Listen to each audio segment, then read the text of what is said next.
So if you're Pac-Man pick running dragons, just stop. Like, first of all, honestly, just that's not a good pick. Like, you don't want do you want dragons in your deck? Yes. Sure. You know what's better than a dragon? Red Rake the Embers. Do you know what's better than a Well, dragon? duh. Okay. Do you know what's better than No, $100? no, you say duh. $1,000? Like You say duh. Do you know how many people pass me Red Rake and take a dragon? Do you know how many people do that? in Colorado? Tons of people. No, Chicago. Everywhere. They do it everywhere. It maybe if they're The little Timmy brain goes, oh my god, a dragon! Bam! First of all, don't ever insult my brain on our podcast ever again. Second of all,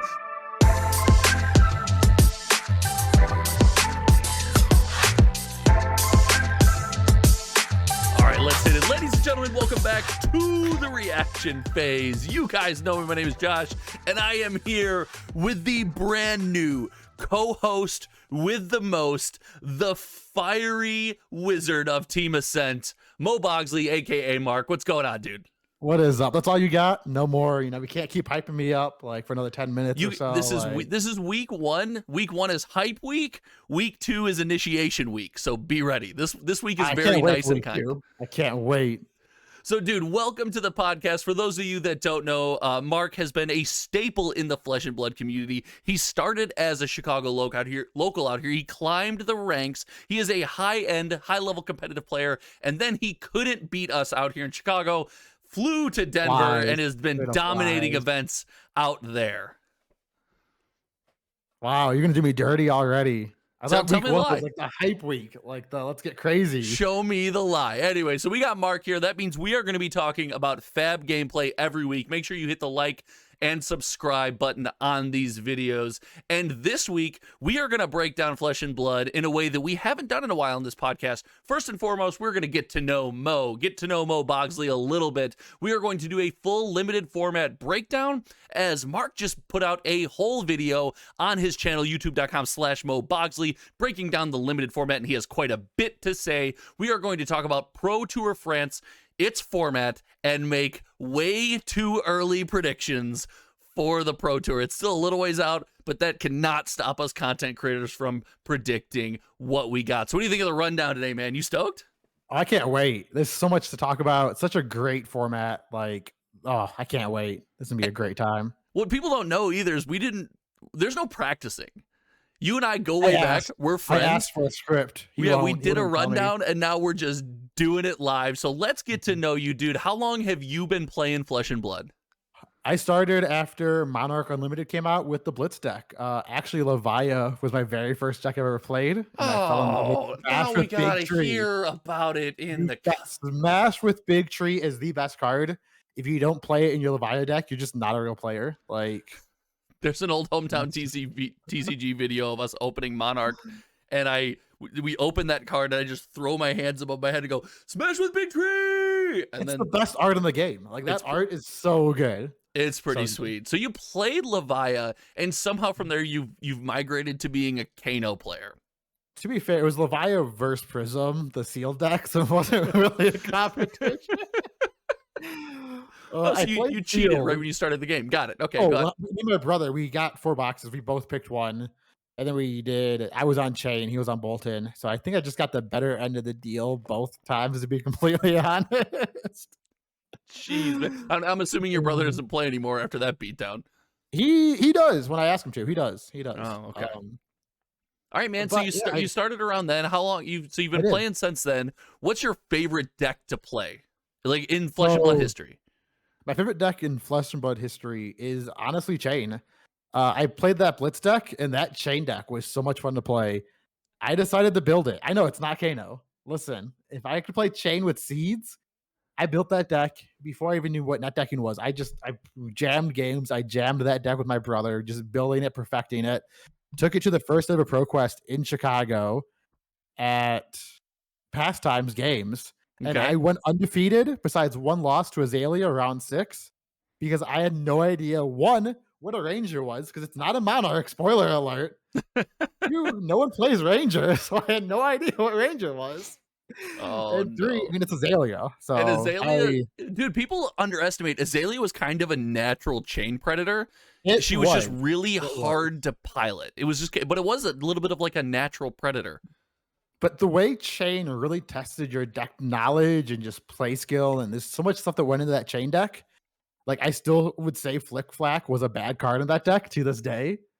But, like, I loved that deck. Katsu, you mean? You Flick Flack? Not Flick. Oh, God. See, that's how bad the card is. The one that you Block reveal of the card Feather and get a Walkers. quick Yes, Yeah, it's the bad. Block Who of the cares? Feather Walkers chain That card is build. bad. Yeah, that card is bad. So, spoiler alert, chat. For all of you guys in the community, I met Mark Johnson at this event, and we discussed. You met me before this event. You met me before this event. Well, I don't remember that because he's not a very first ever memorable person. Flesh and Blood event. I was lost in the parking lot, and you and John told me where the event was. All right, so guys, if he's ever beat you, that might be my bad. If you ever got a win off him, you're welcome. But that Azalea player, then at this event we talked about Flock of the Featherwalkers chain, and I was like, I hate that build of the deck. It feels like it goes against what it wants to do. Yes. But then also that Azalea player, because I know that Azalea player played hundreds of games perfecting their game against chain, and then you ran into it in first time, and I'm sure that read every single card, and I stopped. I was like, whatever you say it does, I trust you. I'm locked for top 8 at this point. I don't care. Like, dude, you got super lucky that is a trustworthy player, because they are. So super lucky on your part. Okay, so you started off well. What made you flee the Midwest for Colorado? Well, let's go back really fast. Let's take a step back. Okay, let's take a step back to Monarch, right? Back in the good old days when Monarch Sealed was so much fun. This is so awesome. Everyone's gonna hate you for loving Chain. This is great. I'm everyone's favorite now. You suck. I'm talking about my Levia love. So You're just kissing butt now. No. You listen to this. Hold on. So I bought a case of Monarch from Pastimes because they had like the 4 promos or whatever, like the cool rainbow foils, and I was like, cool, I want these. Me and my brother played Sealed with every single pack of that case. We just jammed Sealed after Sealed after Sealed. And I was like, Levia is just stupidly fun, even though everyone says Prism's the best, right? I think Levia was great in Sealed. There's some natural so predator I then going go on there, to sure. this skirmish. My very first ever Flesh and Blood event is this skirmish. Didn't even know it was a big event. I had no idea. I'm just here to play Flesh and Blood. And it was inside of a Subway. First of all, that's weird. That was very weird. I was lost outside of the parking lot. Shout out Sub Club. There, right? Yep. I get there. I force Levia, right? Because that's what I know. I know Levia. I end up getting the top 8 somehow, and I have no idea what I'm doing. Just completely confused. We get into the draft portion. I'm like, all I know is Levia. So I just forced Levia into the top 4, and then I lost because I forgot Blood Debt was a thing. But yeah, that was just like, that really brought me into the game. Like, dude, that was the good old days of like Flesh and Blood when everyone was still like figuring things out. The meta was so unsolved, especially so much fun. Especially in Sealed. You know, people had started to really put together the CC meta and stuff, but in Sealed, it was so wide open. But the next big step of your journey, and I'm going to keep bringing it up, is when you couldn't win out here.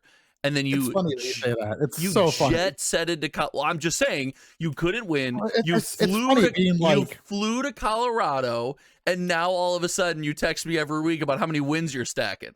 It's so funny that being like 52nd in the world for limited means I have to fly to Colorado to win events. Like, I'm just saying, it's almost like the players here are better testers, and I get better knowledge and game sense in Colorado than I ever did in Chicago, because Chicago has like 2 good players total. Oh, thanks, man. You and me before you moved out. Good to know. All right, so dude, welcome to the podcast. Can we rewind really fast? No, we're leaving it right there. Can we rewind the 2 playtest partners? You know that like we're actually good at the game. No, this is great. This is great. So now you guys know Mo Boxley a little bit. It's funny. I introduced him as a Kano player, and he didn't mention Kano, so you got a little work to do. I have my Kano deck right here. Like, I love Kano. Like, I have it next to me. What's that? You got a little work to do. I keep trying to hand you things on the podcast. No, because I'm being honest. Want me to? My bad. I love Kano. I love. Come on. This is content creation. You're not being honest in content creation. What are you doing? Kane is oh life, my god. Okay, so dude, you playing Kano these days? Tell the people. I am actually. I can't play Kano nowadays. Yeah. Kano's still getting there? Yeah, it is. It's good. It's rough though. Like, if you want to think, play Kano. If you want free wins, just play like an easier deck. Like, being honest here. Like, you will lose games you shouldn't lose on Kano, where you could just like play Prism and win versus every Guardian and have no skill. Dude, I do it all. Every time I see Kano pop up in one of these major events, and I watch, or I cast, on Hometown TCG, I'll cast the Kano games or whatever it is.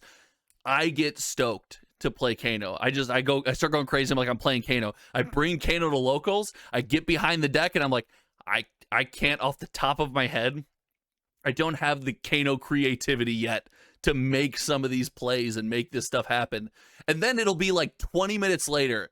It'll be like, oh, the line comes to me 20 minutes later. It's like, gosh darn it. And then I get mad that I feel dumb. So I put Kano down and pick up something else. And then I watch someone play Kano. It's a vicious cycle. And then I pick it right back up. I'm not consistent with it, dude. You're not wrong. Like, even when I got second place in that Battle Harden with Kano, right. It was round 9. I had to win an in to make top 8. And I'm looking at my hand, and I forgot what Storm Striders did. I will be 100% honest.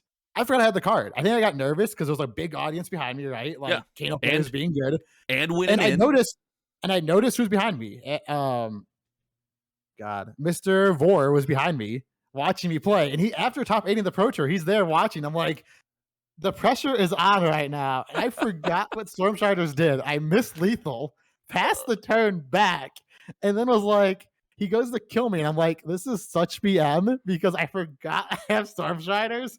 Aether Spindle you for 5. I will never forget that moment because I just like had a brain fart and was like, oh yeah, this is what 10 rounds of Blitz does or whatever it was. Like, this is what 10 hours does to you on Kano. Like, right. I've always said that's always been my take on Kano is it's tough to bring Kano to a major event because of the psychic damage you take playing Kano. Now, this is a concept that I'm actually stealing from a really popular Magic the Gathering streamer, and I'm talking about in all my Magic and Flesh and Blood content now. It's like the psychic damage of how you beat your opponent. It's the mental tax, right? It's the BM. It's the wear down and the psychic damage that you inflict on yourself playing Kano over and over and every game.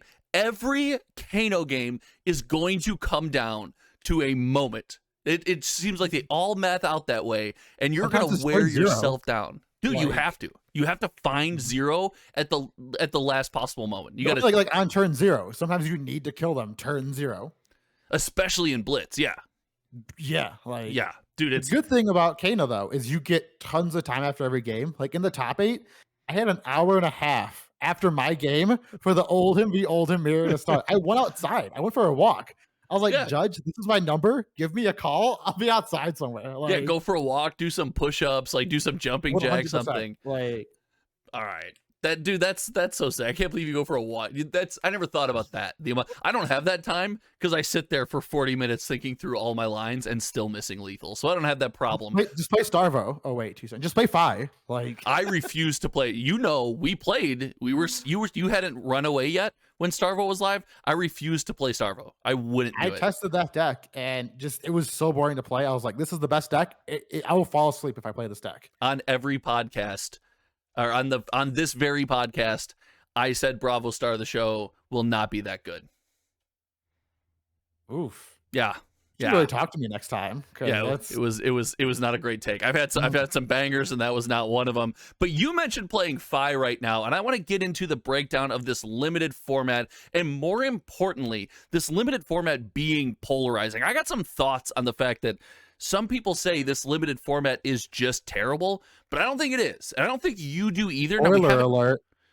They're just terrible. Yeah, we haven't talked about this beforehand, but I'm really excited to hear you say that because I think that there are some things that are giving people a jaded view of this limited format. And I want to talk about what those are. I want to talk about matchups, kind of, the whole, I guess, elephant in the room is Fi is crushing everything. But beginning at the beginning, for the limited format breakdown, what do you think overall of Uprising Limited, whether it be sealed or draft? So I still think Uprising Draft is one of the hardest draft formats to do really well in. There's so many small micro decisions in the actual draft and so much counter drafting you have to do. In sealed, sure, just play Fi. The format's not great. Like, sealed is a very boring format. I will say that. But Agreed. Draft is some of the best skill testing you can get. 100%. If you sit down with 8 Team Ascent members and try to draft for that format, there's going to be 8 bad decks at that table. If you go to your local skirmish and draft, you're like, this deck's basically CC because people are drafting the format so poorly. And it is amazing to me how poorly people can draft this set. Dude, I I will hands love down say episode 1. You're just attacking people poorly drafting this format. So it's true though. dude, I agree with you to an extent. Now, just to touch on limited in this format feels very Monarch to me. And because it's a 3-hero set, but you don't have as much crossover as you do in something like Tales, where these heroes can kind of go different ways. Your limited or your sealed play very much feels like you open and more than likely you're gonna force Fi. Like that's kind of what you're gonna do in that scenario. Sealed feels more like Tales of Aria, while Yes. Draft I can see more like Monarch. Sure, yes. So, but even in Draft and Monarch, I found that you just had this hero that there was so few. You could pick Prism and be pretty safe because 6 cost or 6 attack generics weren't that common. They were really high priority picks, especially when people really discovered the ease of playing Prism. I don't want to say the power, but the ease of just drafting Prism. Those became pretty high priority picks, so they were spread pretty thin. So you could find some of those. But I'm really interested in the fact that when it comes to draft, there's a lot being said in the community about a pod with good drafters and bad drafters in it and how that affects the format. And I truly believe that is giving some people a jaded view. What's happening is maybe you're not the most skilled and you're playing with somebody who's done the math and studied the draft and studied the format and really knows like their early picks, their late picks, their priority, the very few hate drafts you can get away with. And you're just getting crushed in the draft portion. Gameplay at that point doesn't even make a difference, which to me makes Uprising interesting. If you can do a ton of studying before that, a ton of practice that you need to do before the first card is ever played, I think this is a cool format. I think it's in a good spot. I would 100% agree with that. Like your pack 1 pick 1 is huge. Like even your pack 1 pick 7 is that impactful of your deck. Because these games are so tight. Like missing 1 damage in a game could just lose you that game. And I think it's not even that clear. Like, so you did a video, again, shout out your channel, and you pointed out something that I think has always been kind of on my radar, but I was never bold enough to say it, but you're right. People pack one pick 1ing dragons. I feel like that bad idea. It happens a lot. But it's hard to pull off, and it's got a little bit of very direct counterplay on 2 fronts. It feels like a bad pack 1 pick 1. So if you're pack 1 pick 1ing dragons, just stop. Like first of all, honestly, just it's not a good pick. Like you don't want do you want dragons in your deck? Yes. Sure. You know what's better than a dragon? Red Rake the Embers. Do you know what's better than a dragon? Okay. Do you know what's better than $100? No, $1,000? Like you say, duh. Do you know how many people pass me Red Rake and take a dragon? Do you know how many people do that? In Colorado? Tons of people. No, Chicago. Everywhere. They do it everywhere. It maybe if they're the little Timmy brain goes, oh my god, a dragon! Bam! First of all, don't ever insult my brain on our podcast ever again. Second of all, no, you're totally right. Dunebreaker Senpai, we're just to keep on the Dromai theme. That's the 1 for 5, right? 1 for 5, go again, and the 2 for 8, 2 for 7, 2 for 6. Is that Ember? Those 2 cards Senpai, are better than dragons. Red Rake is better than dragons. Well, Dunebreaker Senpai 2 kind of it fulfills a couple goals, right? First of all, it's cost 1, so likely you're pitching a red to make it happen, meaning you're making an Ash, and you're also attacking with Go Again in a Fi heavy meta that doesn't like to block. And even when Icelander wants to respond to you and do something over the top, maybe give you some frostbites, you're still coming in for 5 they got to deal with in a 20 life format. It's not the worst case scenario for you. And you could still hold 2 cards in your hand to pitch for your AB that you have with your little duders. Like those little dudes have AB on them. Dude, the little dudes having AB on them. So yeah, and this kind of breaks down to the fact that if people don't understand that pack 1 pick 1 priority and they go into this draft and they want to draft a certain hero, even if I want to force Fi in a draft and I'm passing up, 0 cost Go Again cards, Well, you're already bad. You're already Yeah, you're it already just messing gets up, some in that stuff like case. that just gets you going. Or when people draft Fi and they don't draft enough blues, they're like, oh, he's low to the ground. We want aggro. We don't need a lot of blues. You Like, no, want you 8 still blues need in your a deck. blues. You Like, still you need your want at blues, least and you need 8. your blues to be good. You need them to be viable blues. Yes. 100%. This draft format is one of the hardest drafter formats I've had. Like, this draft format is so every pick will be in your deck because you basically play every card. Like, you need a sideboard for Icelander if you're playing Fire or Jomai. Like, let's Sure. be honest. But I also think people are taking cards like Scar for a Scar and Oasis or Spite too highly. Like, those cards are fine. But That's a spicy take.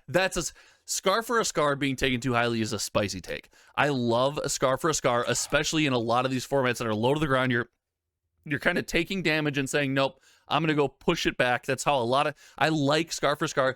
I love Oasis Respite because I think the card is versatile. It does a lot.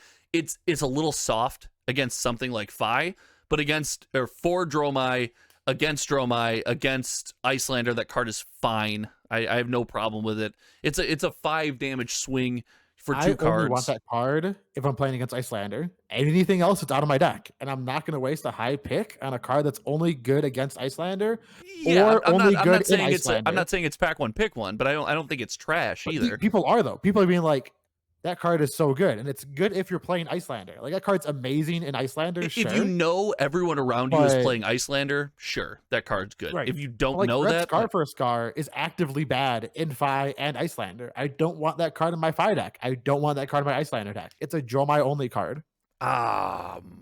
Maybe. It's not Draconic, so it doesn't do anything I want in Fi. It doesn't get my Phoenix Flames. It doesn't activate my Go Against. It does nothing for me. It blocks for 2. That's really bad. Yep. It doesn't always have Go Again. That's really bad. Yes. Like, the card just doesn't do what I want. And in Jomai, sure, if I'm losing the race, it has Go Again. Do I want to be losing the race? Do I want a card that's only good when I'm losing? Right, especially losing at the one thing you're supposed to do better than everyone else. So, but the takeaway is, this could be fixed. Let's the airing of grievances. You and I will do the airing of grievances right now. We each get to get one grievance off of our chest. My big grievance right away is people complaining about this format is just force Fi. That's my biggest grievance with the draft format, and I think what that is Fi is the easiest deck to pilot to some free wins, some free tendies, but in an equivalent field, in an equal field, it is not the best deck. It will not be the best deck because you will have people in that pod taking that mentality. Just force Fi. You're so much better off learning how to draft and picking up some of these other heroes. So that's my big grievance that I want to air out. The just force Fi irritates me. We can expand on that too. Team Ascent had an 8-player draft last week. We had, I think it was 3 or 4 Fi. How'd you guys do that? Who gave you guys a case for that? Some random YouTuber. I don't know his name. Oh God, what was it? He was a YouTuber. Long time Tall ago. Timmy, I think, maybe. Shut up. I don't know who it was actually. All right, no more case for you, dude. You're out. But anyways, we did that draft, right? 8 really good drafts, in my opinion. We have Nick, who's like 9th in the world in limited. I'm 52nd. We have like a lot of high-ranking limited players. Yeah, for sure. And I think we had 3 or 4 Fis, and 3 of the Fis ended 1-2 or worse. There's so much cannibalization there. So it's not even the cannibalization. Like, yes, I think every good draft should have 4 Fis, 2 Jomais, 2 Icelanders. That is probably the perfect rundown. Just how the cards lay out, and a bad Fi deck is still just a good draft deck normally because the sword, because the Phoenix Flame. It's Briar Light, right? A bad Fi deck still does things. It's Briar Light because it doesn't. If you draft Jomai correctly, it can beat Fi. If you get those Simber Claws, like the 1 for 5s, the 1 for 5s, the 2 for 8s, there's ways to beat Fi. 100%. And Icelander, guess what? You can beat Fi too. And Fi doesn't have access to the tools that makes the Dromai matchup so frustrating.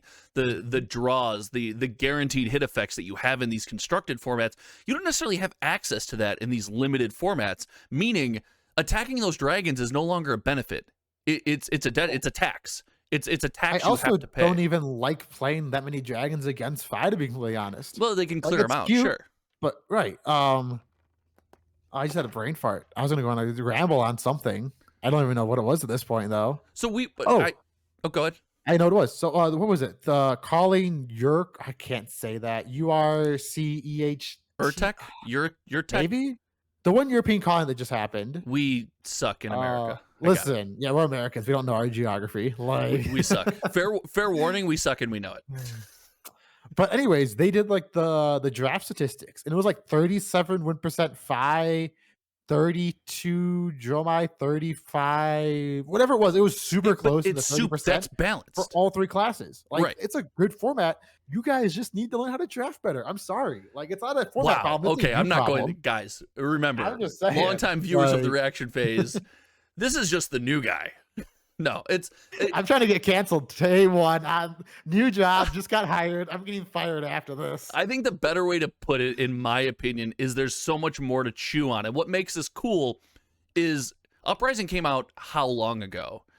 The fact that you can still be practicing draft because it's got that many intricacies means the draft format is outstanding in my mind. There's so much for new players can pick it up. We can go to our LGS. If I get a pot of new people, we could draft Uprising, and it's 100%. It's not the best experience because Wizard and Illusionists that make things weird for new players, but you can get it done.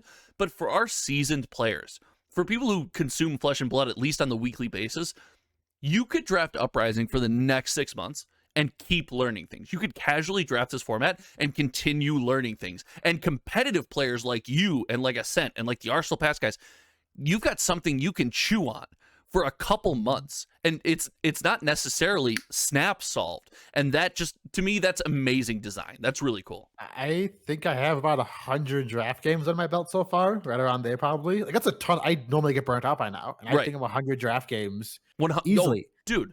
So, I'm trying to imagine drafting 100 Monarch games, and So that's realistically what, like 33 drafts, which doesn't seem like a lot, but that's a lot in Monarch. And I have a question for you, Josh. Let's throw the script.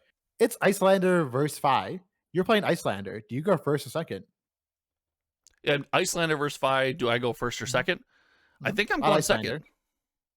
Yeah, okay. You're playing Phi. You go first or second. Oh, I'm playing Phi. Yeah, you're playing Phi first or second. I think I'm going first. And if you're on Icelander, you're going. I think I'm going second. So I think both heroes Icelander, get to do what they want. You want to go second, but sorry, Icelander, I want to go first. I think Phi, I want to go first too, though.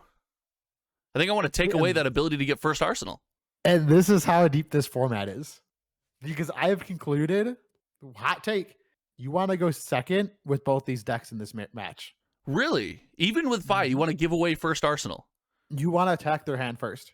Really? That's all it is. You don't, because giving them one frostbite, you're still going to leak damage. Mm-hmm. If you go second, right, as Icelander, you full block turn one, let's say they leak a few damage. Oh no, right?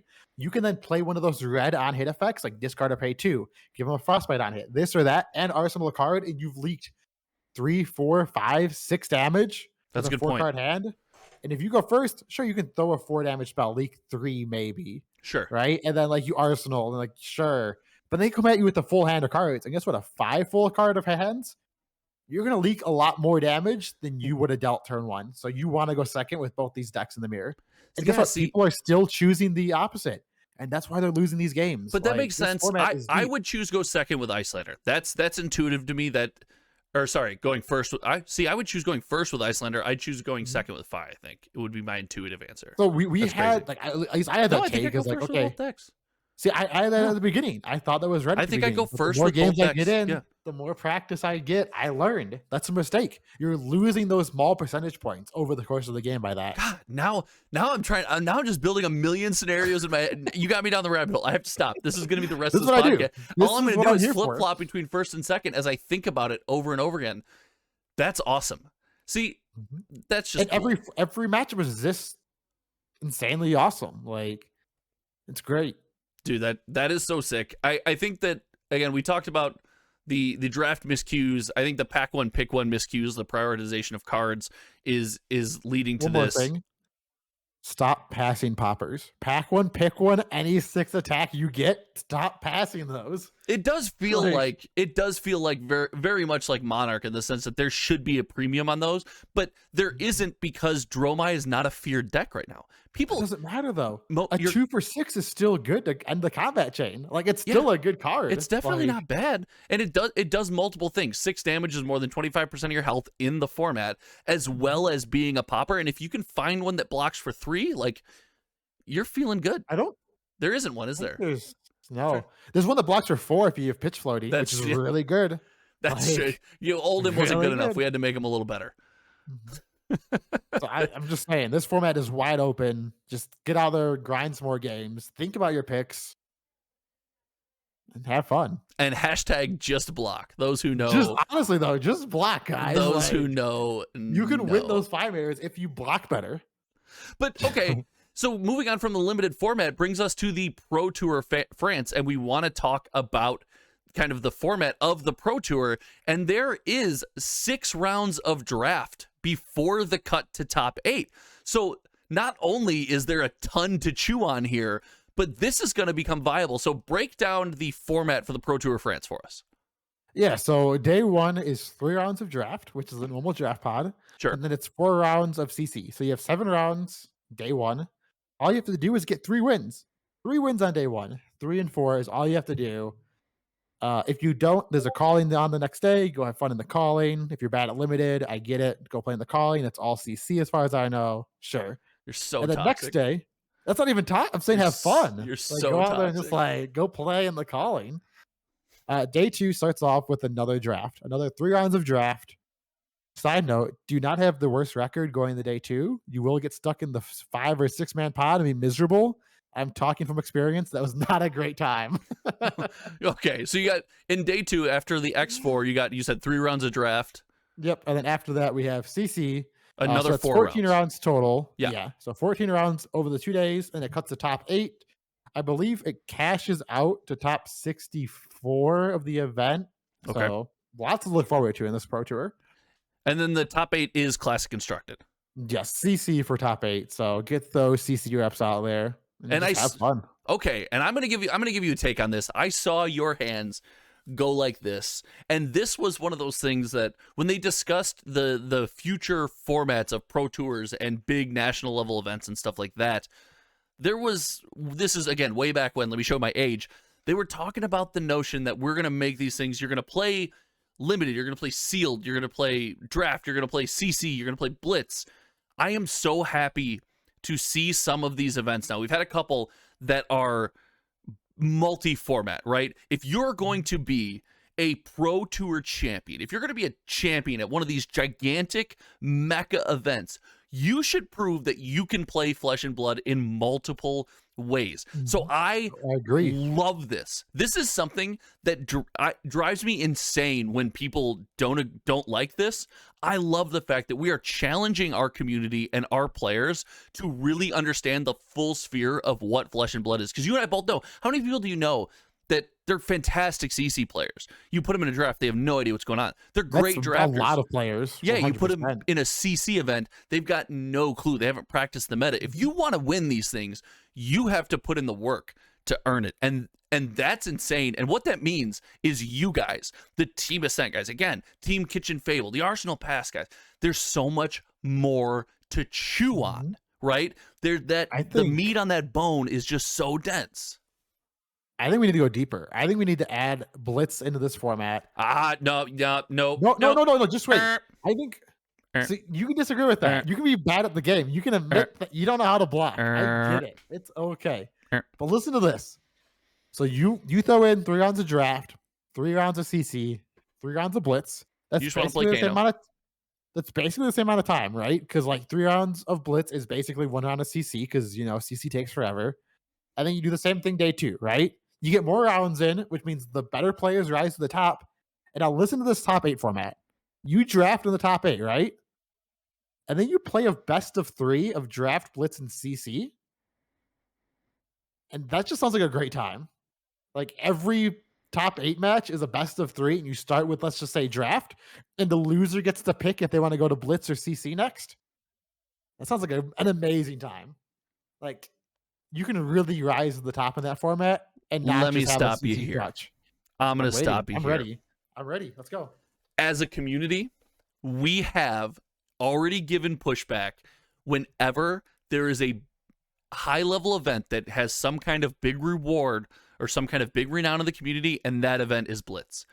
The community does not like that, and I tend to agree. Now, recently, Blitz has changed a little bit. They admittedly said it was the Fab 2.0 article. It was the banned restricted file. They're like, we need to slow Blitz down. That's a goal.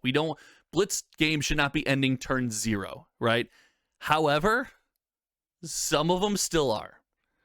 There are some Blitz games. Now, it's less. It's fewer than there were. But there are some Blitz games that are still ending turn 0. And if your game can end turn 0, you should not be a competitive format in the mecca of competitive Flesh and Blood. Absolutely not. No. I disagree. There's Can we change the games really fast, and I can just disprove this? What? Can we change games really fast and talk about the best format ever made that can end turn 0? I don't understand the question, but sure. Legacy and Magic can end on turn 0, and that is the best format ever made. Dude, you have lost so many fans. You mentioned Magic on this podcast. You're gone. I'm okay with this. Hate on Levia. You love Chain. Like, you're done. Didn't you say Bolton was trash tier 2? This is a bad guy stash. Didn't you say Bolton was trash tier 2 in our recent tier list? Bolton is trash. That's a Azalea tier. Don't play that deck. You are killing yourself. You want the real takes or like... No, this... And I argue that that's bad for for Legacy Magic as well. It should not end turn 0. You should not have that option in the highest level of gameplay. You should not be able to just get high rolled. And we've proven we have the 3 formats. That's why you have CC and Blitz and Draft. Like, and especially the top 8 if it's a Swiss event. You just start down 0-1. Like, you just don't be bad. Wait, go first? Win dice rolls? No, it's terrible. Terrible take. Terrible. Don't play the decks that can lose turn 0 then. Terrible take. Terrible take. I'm okay with that. One of the things about Flesh and Blood that's so great right now is how open the format is. Because you can play super open. So it's not. You just told me I couldn't play a bunch of decks that are capable of losing turn 1. And there are a litany of decks that are capable of losing turn 0. What do you think the best Blitz deck is then, if the meta's not open? I think Oldhim is the best Blitz deck by far. Even without seeds? Yeah. See, and that's where it gets interesting, because I think you can beat Oldhim a lot easier now than you used to. I think you can beat him. He's just the best Blitz deck. But either way, we're down the rabbit hole here. The point being, I love the fact that there's multiple formats. I'd like to keep it to what the community has deemed competitive formats. We have, up to this point, shunned Blitz as a competitive format. However, not a fun way. It's still a fun way to play Flesh and Blood. I've always argued for Blitz. Shout out back to the sub club that you talked about. You went to your skirmish at the subway. I used to pass the subway on my way home from work on Thursdays. I would stop in, I'd play Blitz, I'd come home, and I'd make dinner with me and my wife and have enough time to hang out and everything and go to work the next day. It's fantastic for Flesh and Blood events like that. But where we're trying to get to the cream of the crop, the top of the top, leave Blitz out of it. Leave it out of it. You're not going to convince me otherwise. Blitz is so much fun and highly like Las Vegas. That Blitz team event was so much fun. There's no argument that it's not was amazing. Fun. It's that fun. Battle Hardened where me and Easton both made top 8. It was one of the most competitive events I played in. It was a blast. It was so much fun. It is not competitive to the level of CC. It's not competitive to the level of Draft. It is the sealed of constructed. I think you need a different skill set to play Blitz well. Yes, you have to practice your dice rolling. Anyway, so let's get back to the actual format of the Pro Tour France. So when we cut to top 8, we are sitting in a meta that is wide open right now. And we're going to have CC decks in that top 8, and it's time for us to make our way too early predictions about that top 8. Now, I hesitate to wanting to make predictions about the drafts that are going to go on because we've seen all this data where it's, it's 34%, 35%, 31%, right? It's like, it feels super tight there. So I want to talk about the CC top 8. Give me the most common hero we're going to see in the top 8 in CC.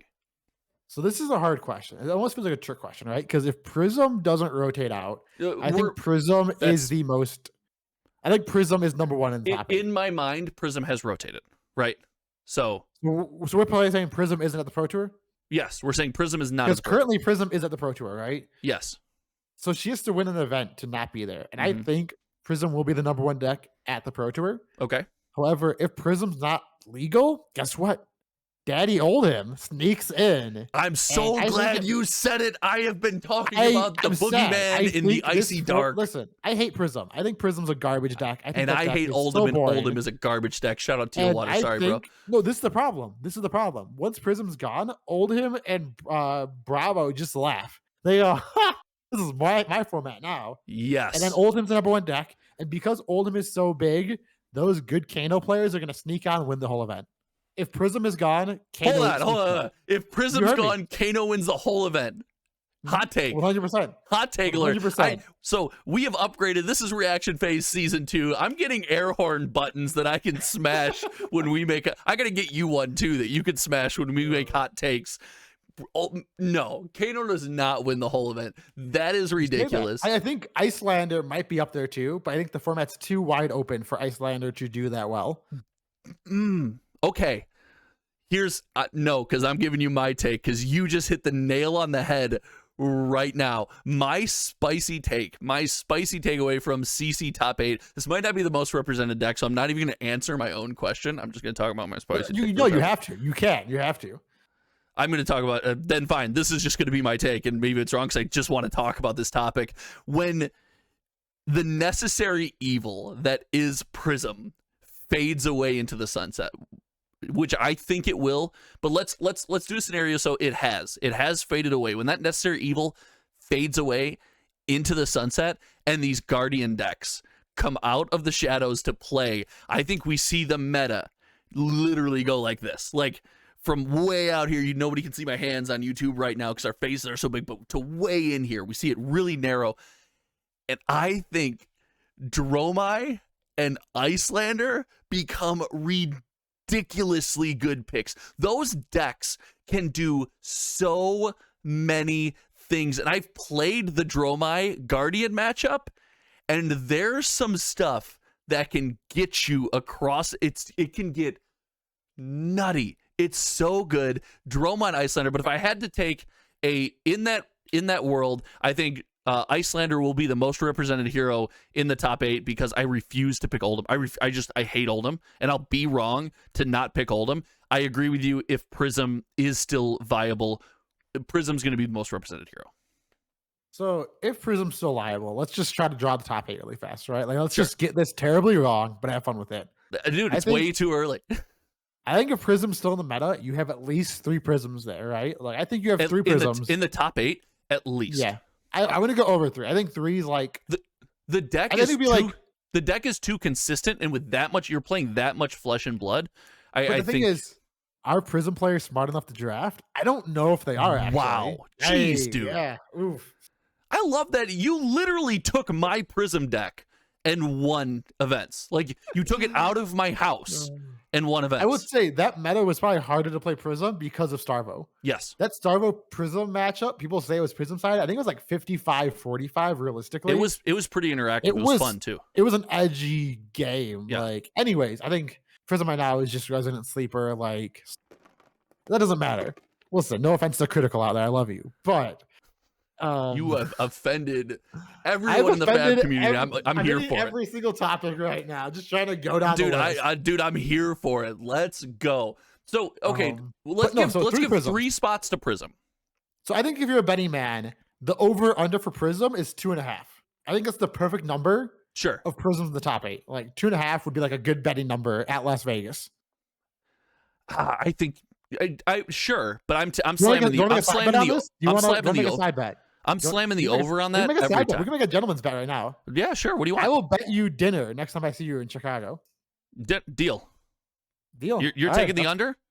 I'll take the under. That's fine. I'll take the over. And if Prism is null and void, this bet is null and void. We'll buy each other dinner. It's still legal. We're taking it. We're taking this to time. We're going. No, absolutely not. So I'll take the over because I think 3 is a really good number for Prism. I think 3 is the perfect number, which is why it's hard to do over under because like Yeah. So that's why I think 2.5 is still fair. Is still the line, yeah. Yeah. And it is, like you said, there's only 8 rounds of CC here. So it's those players that are piloting those decks that you have to be competent in these other ways. But anyway, so 3 Prism decks in the top 8. I think like the best players of Flesh and Blood are probably not taking Prism. Okay. Like I think you have like those big names. I think they just don't want to play Prism. All right. So you got 3. Take the You got 3 so Prism 3 decks. Prisms. What you got? I think this will be probably one Oldhim. I think one Oldhim's going to sneak in there. See, I think Bravo started the show before Oldhim because Bravo. So I was not Bravo, start the show. Sorry, Oldhim. Bravo Showstoppers Prism matchup. Personally, what? But one of each is what I was going to say. Okay, I think Showstoppers Prism matchup is a little better, and it's hard with only 8 rounds of CC to lose to a natural Predator. To like, if you get matched up in each one of those brackets, take an auto loss there. I think it would be 3 Prisms, 2 Guardians. Now how they're split is hard to say, but I think it's going to be 3 Prisms, 2 Guardians. I got 1 Guardian. Okay. I think there's going to be at least 1 Kano in there, to be completely honest. These Kano players, they come out to play, and they show that they know how to play the game. Showing your bias a little bit, but I also agree. At U.S. Nationals, though, there was so many in the top 32 that just barely, lost the draft game, this and that. At the Pro Tour, they were up there. They were slinging spells, I think. Now, generally, and this is a little bit of Fab stereotyping, Kano players are a little more technical. They're more technical players, right? Because that's the way they have to play the game. And that could be an advantage. They're a little more analytical than your average Flesh and Blood player, which means they are going to have a higher average of wins in the draft format. So I am down for a deck like that squeaking into the top 8 because of that right there. Not necessarily the deck and the fact that the CC deck can just go off and win. You'll get 1 or 2 wins where you just go off, but you'll also take a loss somewhere in there where you're just like, I just don't have it. I just lose. Yes. So let's say we have 5 decks. Let's just say Prism's 2.5, Guardian is 1.5, right? Like, that seems fair. That's I'm down. 1 Kano deck. So let's just say that's 5, right? Yep. So we have 3 more spots decks open. Yep. I think these last 3 spots are just going to be aggro decks, right? Like, you can classify them how you want. I think it's going to be 1 Lexi because people like Yuki are just that good at the game.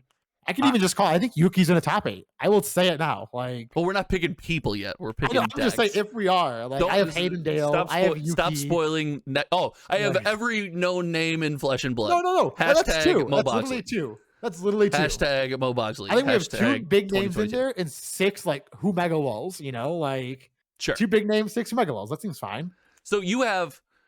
I agree with the last 3 spots being aggro. My big hang up is I'm really high on Lexi for one reason. Is she just has run against everything.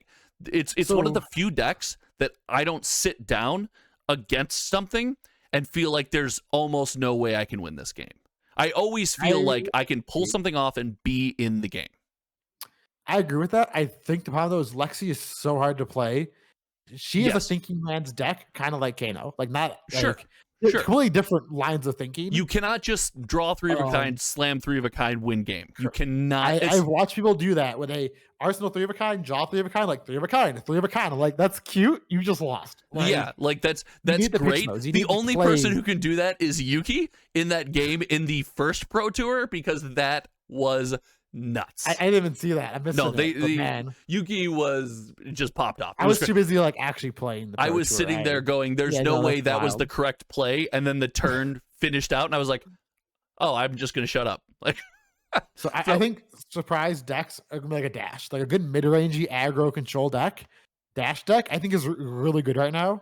And I think there's someone out there they're in their room all day dash, how do I make this work? I think there'll be a dash in the top 8. I would make that hot take. So we got 2.5 Guardians, 2.5 Prisms, 1.5 Guardians. We have a Kano, 2 aggro decks, and a dash. The dash kind of fits in that aggro deck, to be fair. I kind of grouped that in. One of those 3 aggro decks might just be a pet deck. Here's my hot take. I'm going to give it to you. One of those decks is Dorinthia. I think a very spicy take here. So Dorinthia has always rewarded players when their opponent doesn't necessarily know how to play against Dorinthia. And I feel like Dorinthia is one of those decks that can rear their ugly head after being dormant for a while. How many people are going to practice in the field, are going to practice against Dorinthia, and how many people are going to get got by things with reprise, things like overpower, things like, hey, Rout's going to get someone again. Everyone that used to be complaining about Rout needs to be banned. I hate this card. Someone's going to get got by Rout at this event, and it's all those emotions are coming right back, dude. For I would sure. make a hot take. No Warriors in the top 16. I'll just say that now. Dorinthia's coming in. I think I know how you feel is about a Bolton. great noob stomper. I think people that don't know how to block, people that don't know how to play against Warriors will get destroyed. Shit, if you don't know how to block against Dory, you will lose that game. But after a couple long days of Flesh and Blood and you're not teched against it, you said yourself, a pet deck, that is a pet deck that highly rewards good play and people not play testing against it. That's a wonderful candidate for that pet deck that kind of slides in. I was thinking more like Levia, being completely honest, for my pet deck. Like Really? something crazy like that. Yeah. Okay. Like because we keep saying these Levias like top 8 in events and doing well, and like they're True. Fair enough. the Levia players are slowly like their brute brain is slowly turning, and they're slowly Dude, like, how you do I are win games? so You know, toxic. like, You're horrible. I think they're in the top 8. I think that would not surprise me if they're like, hey, look, one Levia top 8, one Levia in the whole top 64 would not surprise me, and that one would be in the top 8. But dude, that's how like. That would be sick. It's those kind of people. Like, you don't expect the deck. Like, if Mansat top 8 of the Pro Tour, I'd be like, the dude's really good at the game. That does not surprise me. He's players like that. And again, we talked about this. So let's when we talk about Mansat, replace your favorite player on their pet deck. These players not only know their deck, they have a feel for it. They've played it so many times. They know what these hands look like, how these turns should play out. But they have the advantage of playing. When they're play testing against their opponents, against these decks, they get to play the same pile, right? So not only it's what your opponent does and what your opponent's deck does, it's how you interact with it. You specifically can play against these strategies. So there's tons of viability there. I really do think. Now, I think it's Dorinthia over Levia. The one regret I have against your take, that I didn't take it myself, is Husk is a candidate for the most oppressive card in Flesh and Blood. It's a candidate for being the most oppressive card in the game.